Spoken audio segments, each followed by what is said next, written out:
Licence দিয়েছিলেন। এটা আমার ছোট ভাইরা অনেকে জানেন না। শুনে রাখেন, ভবিষ্যতে বলবেন, যেদিন আমরা থাকবো না জেনে রাখেন, শহীদ রাষ্ট্রপতি জিয়াউর রহমান আওয়ামী লীগকে লাইসেন্স দিয়েছিলেন রাজনীতি করার জন্য। তার আগে এই আওয়ামী লীগ বাকশালের পেটে ঢুকে গিয়েছিল। বাকশালের পেট ছিঁড়ে এই রাজনীতি করার সুযোগ দিয়েছেন।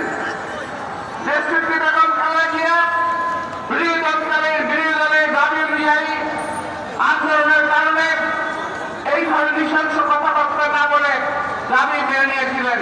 উনি তত্ত্বাবধায়ক সরকার লাভে ক্ষমতা অর্পণ করেছিলেন। আজকে বলেন তত্ত্বাবধায়ক সরকার সংবিধানে নাই। আরে ভাই, বাংলাদেশ তো কিছুই নাই। বাংলাদেশ থেকে ট্রেজারি খালি হয়ে গেছে, মানুষের পকেট খালি হয়ে গেছে, এদেশ থেকে গণতন্ত্র নীতি উড়া হয়ে গেছে, বাকশালও কি বলে সংবিধান থেকে তত্ত্বাবধায়ক সরকার উড়া হয়ে গেছে। এখন বলছেন সংবিধানে তত্ত্বাবধায়ক সরকার নাই। কেন? আপনারা কোন সংবিধানে বলে আপনারা ক্ষমতায় এসেছিলেন? এই কথা কি বলবেন?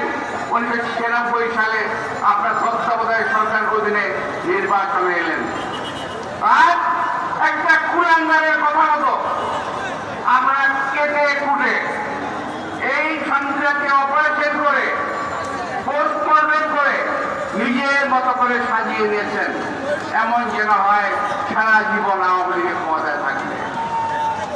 প্রিয় ভাইয়েরা, আওয়ামী লীগ কি চাই জানেন? কোনো ভোট টোট চায় না।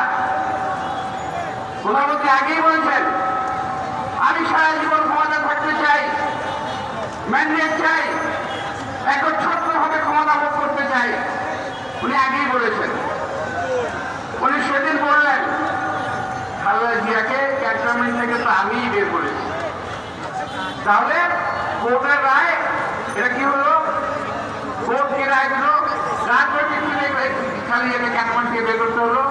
উনি বললেন, যেদিন আমাকে ক্যান্টনমেন্ট ঢুকতে দেওয়া হলো না, সেদিনই আমি ধরে নিয়েছি, আমি ভেবেছিলাম এই ক্যান্টনমেন্ট থেকে ওকে আমি বের করবই। অর্থাৎ এখানে আমি বলতে চাই, দেশ নেত্রী বেগম খালেদা জিয়াকে যখন গ্রেফতার করা হয়, তখন উদ্দেশ্য ছিল তাকে হত্যা করা। তাকে হত্যা করার উদ্দেশ্য নিয়ে তাকে গ্রেফতার করা হয়েছে। এখন দেশ নেত্রী বেগম খালেদা জিয়াকে আজকে হত্যার উদ্দেশ্যে তিলে তিলে মৃত্যুর দিকে ফেলে দেওয়া হচ্ছে। বিদেশে যায়নি। আসাম আব্দুর রব সাহেব স্বীকার করেছেন, বন্দী অবস্থায় আমাকে জার্মান প্রেরণ করা হয়েছে। উনি নিজে তার বক্তব্যে ফেসবুকে, সোশ্যাল মিডিয়ায় বলেছেন।